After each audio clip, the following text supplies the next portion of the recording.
Everything went quiet at 3:17 in the afternoon. Not the kind of quiet you get when a room empties or a storm passes. This was a deeper silence, like the world itself had stepped back and forgotten how to make sound. One moment I was lying on a narrow hospital bed, feeling the weight of years pressing into my bones, and the next, that weight vanished. The pain was gone first. It slipped away so gently that I almost didn't notice it leaving. My chest had been tight, my breath shallow, my heart struggling like an old engine refusing to quit. Then suddenly, nothing. No strain, no fear, no urgency, just stillness. I remember thinking very clearly, this is what it feels like to stop.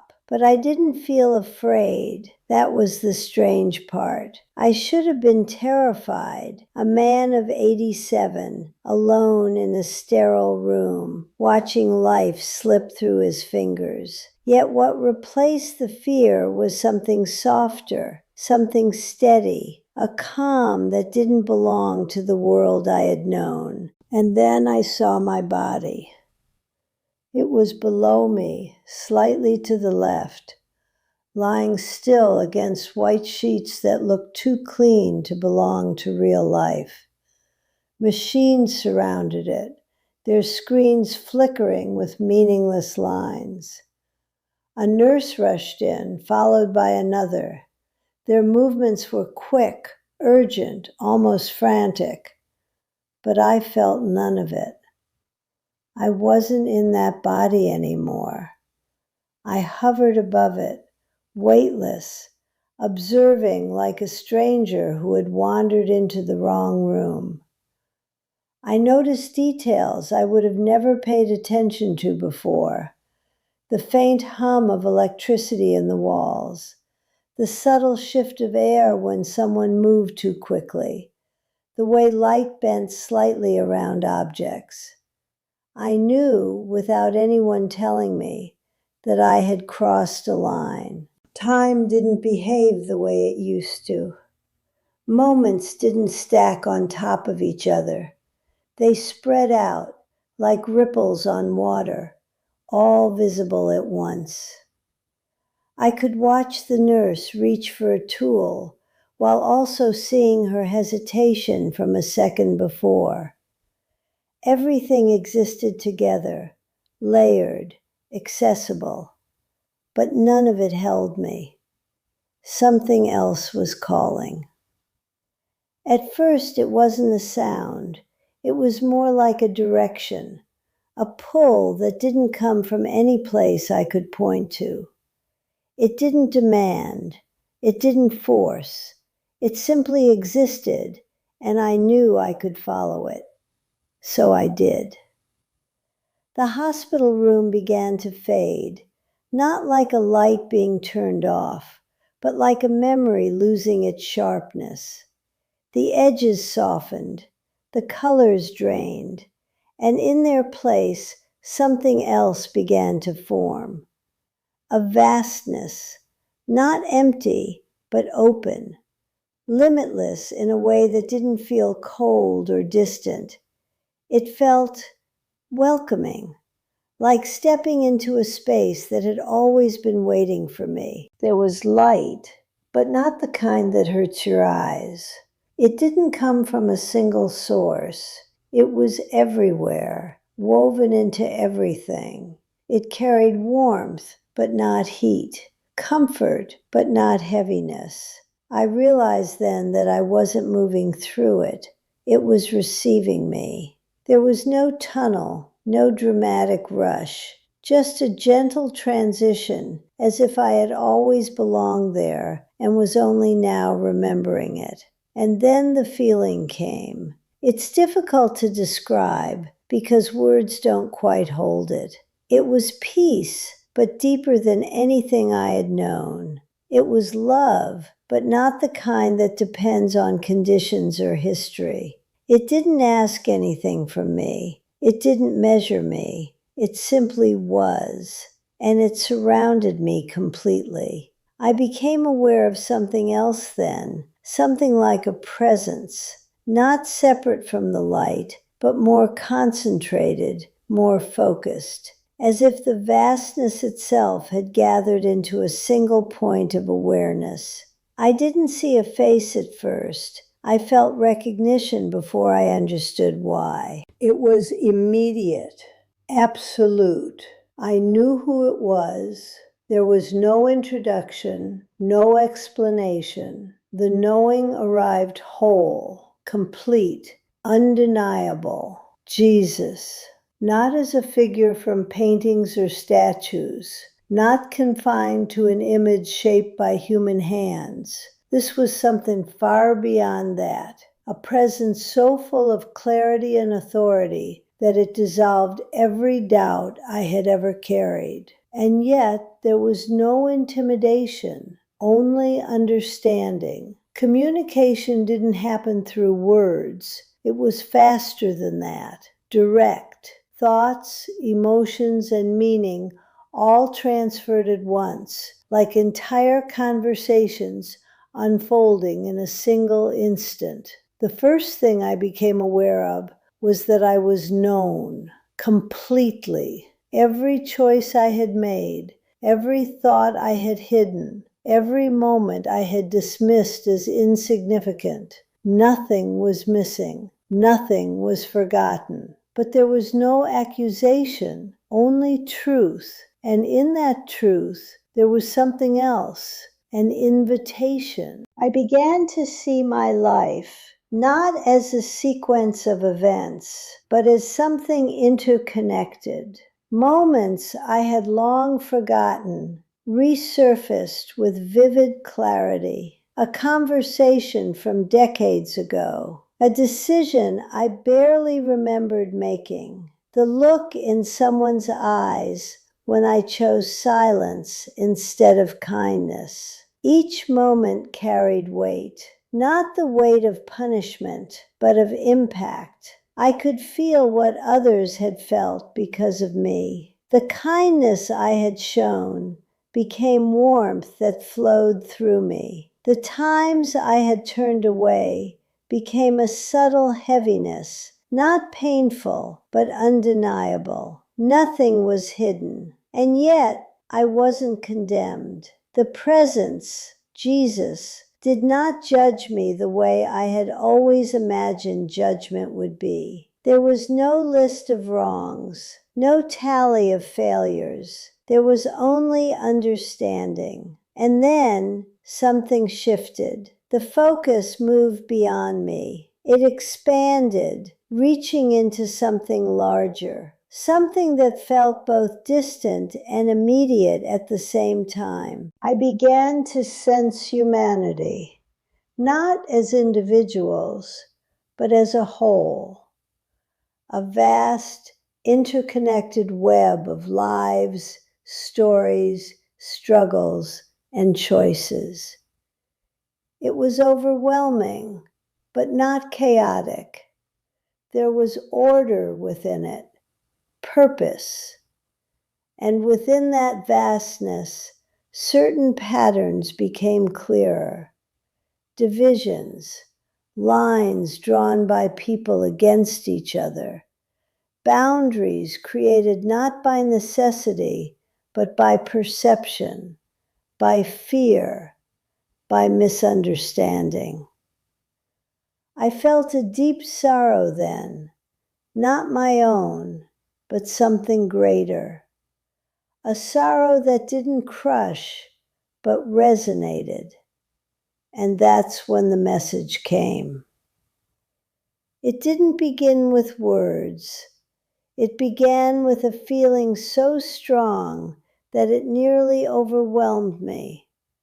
A mixture of grief and compassion so profound that it reshaped how I understood everything. Then the meaning formed. What you have divided, I never separated. The clarity of it struck me instantly. Images followed. history unfolding in fragments, faces of people from different times, different places, moments of injustice, of pain, of cruelty, rooted in something as shallow as appearance. I saw people judged by the color of their skin, dismissed, oppressed, feared, misunderstood. And then I felt something deeper, the truth beneath all of it. There was no hierarchy in what I was being shown, no sense that one group stood above another. Instead, there was a unity so fundamental that it made our divisions seem almost unreal. You see difference where I see design. The message carried weight, not as a command, but as a revelation. I began to understand that what we call race, what we build entire systems around, was never meant to divide. It was variation, expression, diversity within a single creation. And yet, humanity had turned it into something else, something harmful. The focus narrowed. I saw individuals, men, women, children, whose lives had been shaped by prejudice. I felt their struggles, their resilience, their quiet strength in the face of injustice. And then I understood something that shook me. Those who had been marginalized, those who had carried the burden of discrimination, were not seen as lesser in any way. If anything, they were held with a depth of compassion that I had never fully grasped before. Not because they were defined by their suffering, but because they had endured what should never have existed. There was no favoritism, only perfect understanding. And then came the part that I can only describe as shocking, not because it was harsh, but because it contradicted so much of what I had heard in my life. No group owns my favor. The message was absolute. There was no special claim based on identity, no spiritual advantage granted by race, background, or heritage. What mattered was something entirely different, the condition of the heart. I was shown moments again, people from every background making choices, acts of kindness, of cruelty, of indifference. None of it tied to race, all of it tied to intention. And it became clear we had been asking the wrong questions. Instead of seeking superiority or validation, the true measure had always been love, compassion, the willingness to see others as equal, not in theory, but in action. The presence of Jesus did not elevate one group above another. He dismantled the idea that such elevation should exist at all. What you have built in separation, you must unlearn in truth. The weight of that realization settled into me.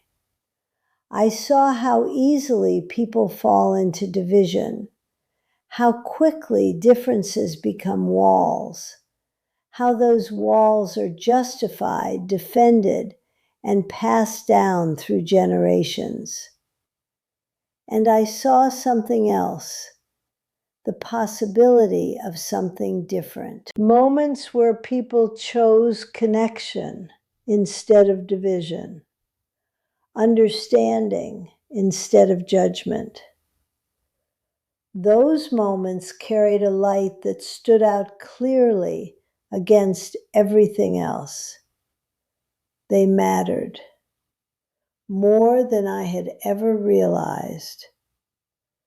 The message wasn't about condemning humanity. It was about revealing a path forward. You are not meant to stand apart. The simplicity of it was almost overwhelming. All the complexity we build, all the systems and categories, reduced to something so clear it left no room for confusion. Love was not an idea, it was a standard, and it did not change based on who you were or where you came from. It applied to everyone. I wanted to stay. That feeling grew stronger as the understanding deepened. The peace, the clarity, the absence of fear, it was more real than anything I had known in life. I didn't want to go back.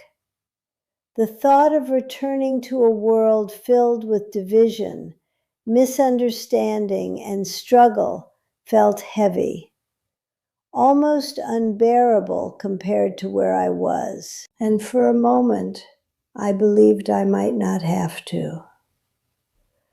But then, gently, the presence shifted again, not away from me, but toward something unresolved.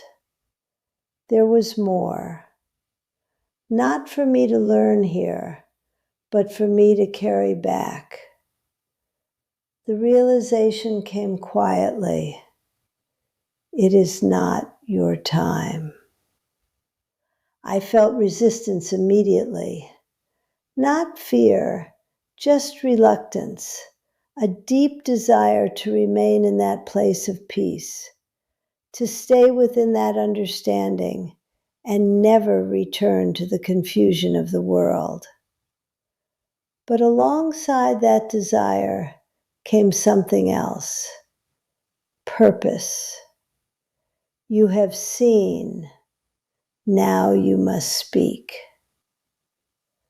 The clarity of that instruction left no room for argument. It wasn't forced. It was accepted. The transition back was sudden, not violent, but immediate, like being pulled through layers of reality all at once. The vastness collapsed. The light receded. The presence became distant, not gone, but no longer surrounding me in the same way. And then, weight, pain, sound. My body rushed back into me like something I had forgotten how to carry. My chest burned, my lungs struggled.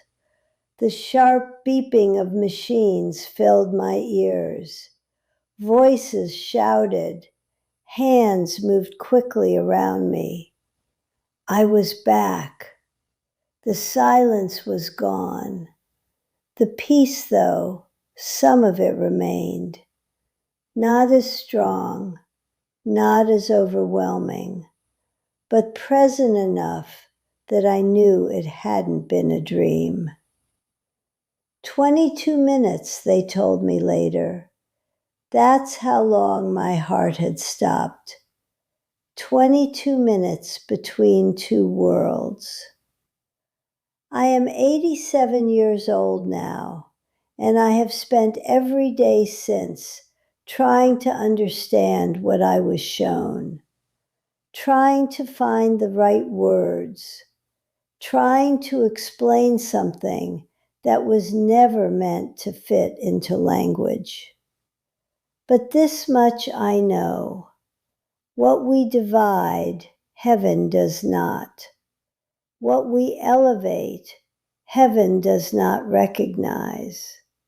What we judge, heaven sees through completely. There is no hierarchy in love. No race stands above another. No group holds a greater claim to truth. Only the heart matters. And the question I have carried since that day is this. If we were seen the way we truly are, without labels, without division, would we still choose to treat each other the same way?